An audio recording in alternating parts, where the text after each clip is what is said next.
G'day humans, Chris Stead here. Today I'm reviewing the DJI Osmo Action 4 camera, which you can see right here.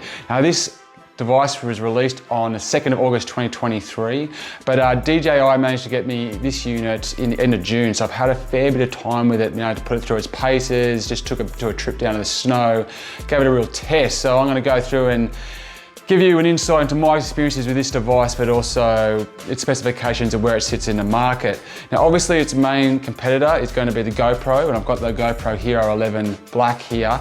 Now, I'm going to avoid, for the most part, going into too much of a comparison between this. I'm going to do a separate video on that. So if you're interested, potentially subscribe and you'll get a notification when that video goes live. You can check out a direct comparison. But we're going to focus here on the Osmo Action 4. Now, we'll start with price. So here in Australia, it's coming in at $629 for the standard combo, which is, I'll go through the combo differences in a sec, but there's the standard combo, and then you've got the adventure combo. So this is the adventure combo here that I've got. Now it comes in at $819. Now, the price of the Osmo Action 3 was about $100 less recommended retail, so it has jumped up in price a bit, and that mostly comes down, I think, to the improvements they made with the sensor, which I'll go into in a bit. By comparison, the Hero Black that I just showed you from GoPro, the Hero 11 Black, that costs $649.95 here. And for the Creation Edition, which is kind of, I guess, the comparable kit to the Adventure Combo, will set you back at about $949 here. So when you consider that, well priced, on the money, in the mark, a little bit cheaper than the GoPro, and I think that's where it deserves to sit. Now let's jump into the specifications, because the big focus here for DJI this time around, as well as adding more accessories to the ecosystem, has been about the imaging system, and particularly the sensor. So with this device, we're looking at a 1/1.3 inch CMOS sensor.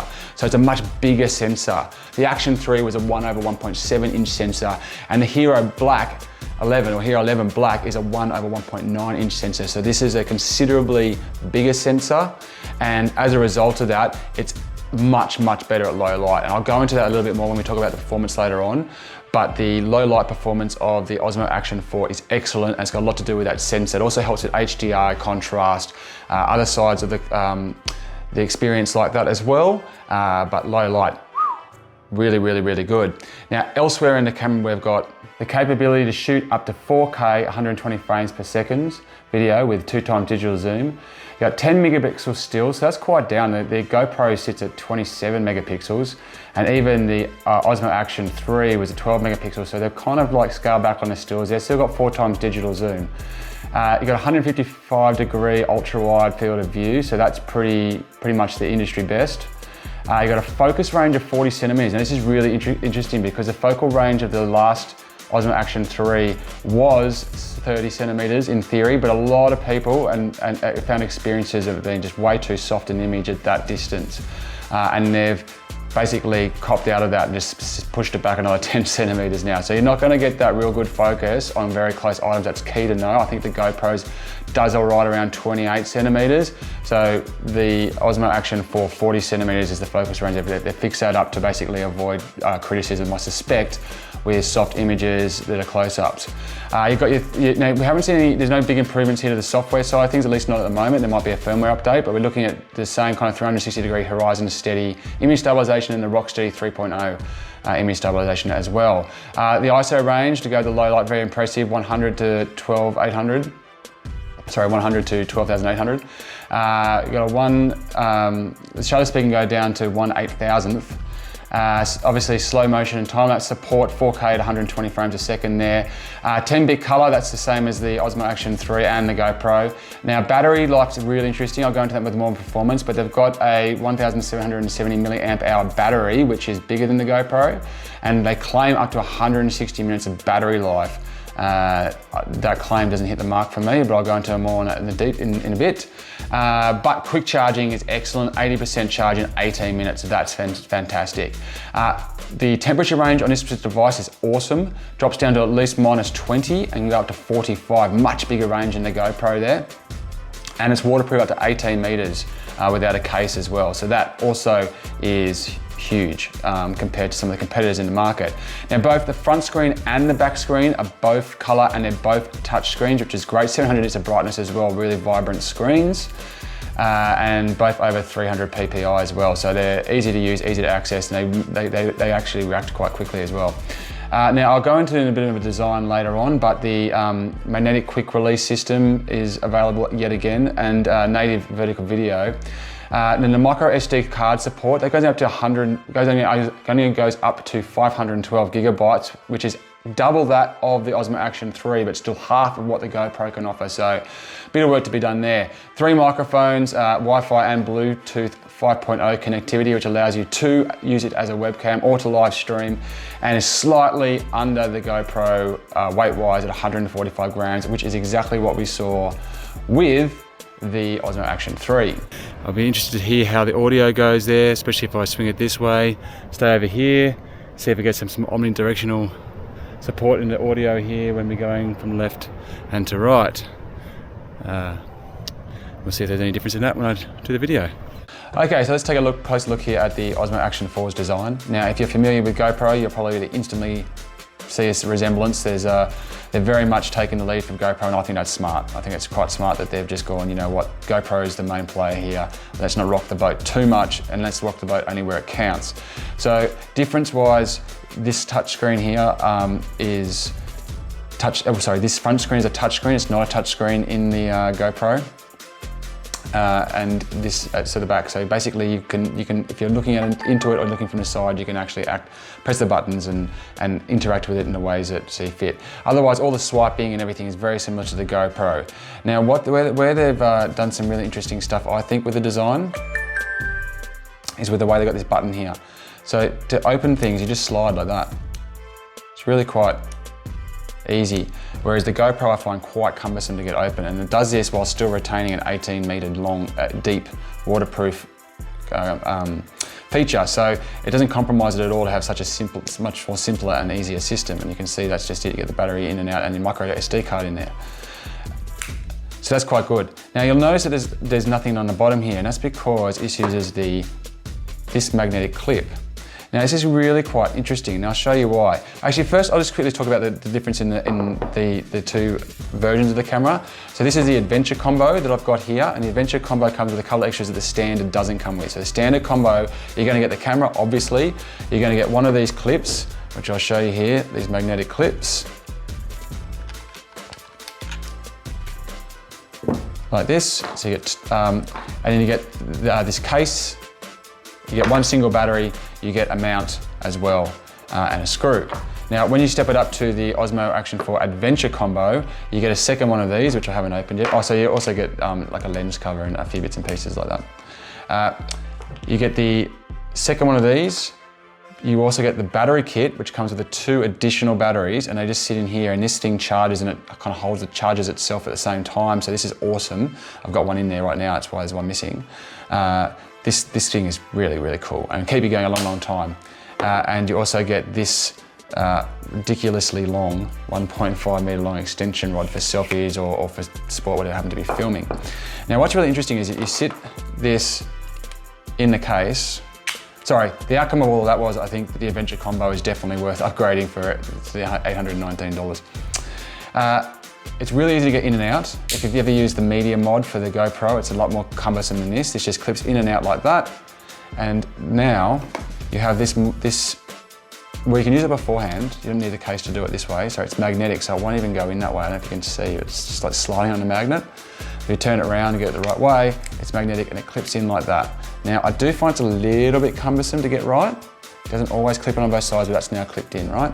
And then that allows you to just basically slide it into not only DJI's various mounts, but as I'll show you right now, this is a GoPro mount. It also just slides, oh, I've got a screw in there, but it'll also work in any of the GoPro mounts, right? So it's a really smart design decision because basically you've got the DJI accessories, but you've also got the GoPro accessories to a certain extent as well, will fit in there. Now, why you've got this to a stick, so let's just show you this. Because I'll show you the bit where it hasn't done that well, is that when you've got it screwed in like this, and you want to take the mount off, you've got to get your finger in between the screw and there to kind of activate it, and it can be a bit of a bugger. But when you got it in the case, you can also just switch it around and clip it on there. And as you can see, it's always one side just takes a little bit more to get in. And there you go. So you switch to vertical like that. So it's a really interesting system. It's not necessarily different to the GoPro, because the GoPro uses this system where they've got the clip. So it's the clip that you take in and out and swap around. Whereas this, it's actually you just detaches like that. I like the DJI system better. I think it's really, really cool and neat, and they've done a good job there. It's also worth noticing that with the design, a big plus for me is that the USB port here that's just accessed through a different spot to the battery. And this allows you to connect an external mic with ease. So when you're doing with the GoPro, you have to extend the external mic, has to kind of go through the media mod, it becomes a bit of a pain. In here, you can either get an adapter, which will connect to a 3.5mm jack for any microphone like that, or you can just plug a USB microphone, USB-C microphone directly in and just do digital recording like that as well. And that just instantly changes the mic over and all the mic settings across to the Osmo Action 4. So that's a closer look at the design. Robust, smartly built. They've done a really, really good job with it, in my opinion. Overall, the DJI Osmo Action 4 camera performed pretty admirably in my test. I was quite impressed by how it performed. The image quality that comes out of this thing is excellent, and it's got some quality of life improvements with the design and just the operation and the snappiness of the OS that improves upon what you might be used to with the GoPro. In terms of when I was doing like for likes, filming a couple of things side by side, I thought that the image stabilization is really, really good. And it still looks great, but I did think that the GoPro had a bit better, a bit smoother with image stabilization, and the contrast in the images was just a little bit better, just a little bit more depth in color, I thought. The battery life side of things is really quite interesting because, look, they're saying up to 160 minutes with the battery in the Osmo Action 4, which is where the GoPro Hero 11, which has the Enduro battery in it, which is their bigger battery, claims 1 hour battery life. Now, when I was filming with this on the slopes, down at Threadbow on the snowy mountains, and which I thought was a good test environment because it's a colder environment and the batteries can be impacted by the cold. I didn't really notice too much difference. Was it longer? Potentially a little bit longer, but I did feel I got pretty much similar amount of life out of the batteries when I was filming, at 4K and 60 frames and using it pretty much solely for that.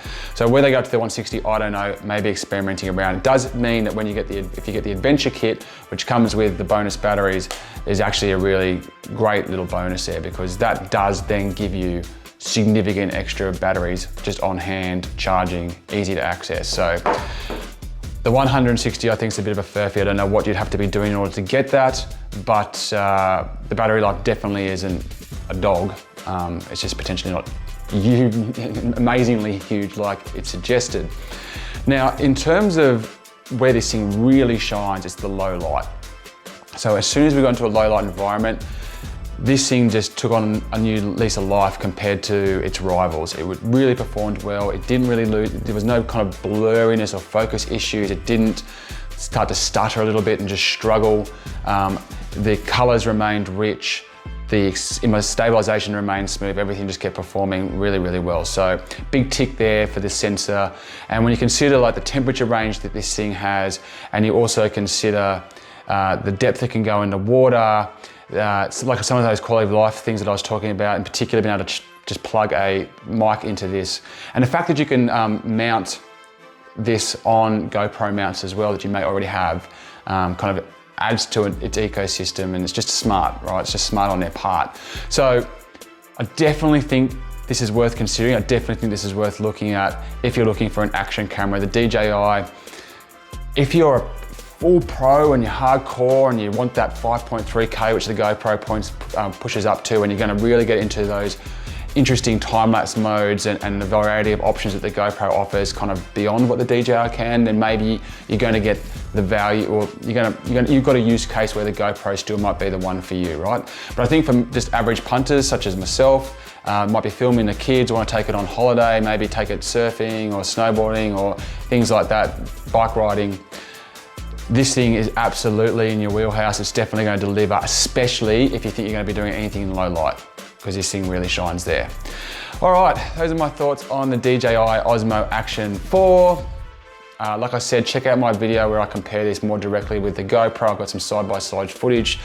You'll find that on my channel. Subscribe and you'll get a notification when I put that up. Otherwise, as for me, I'm gonna get back into some more action. Osmo action. See you later.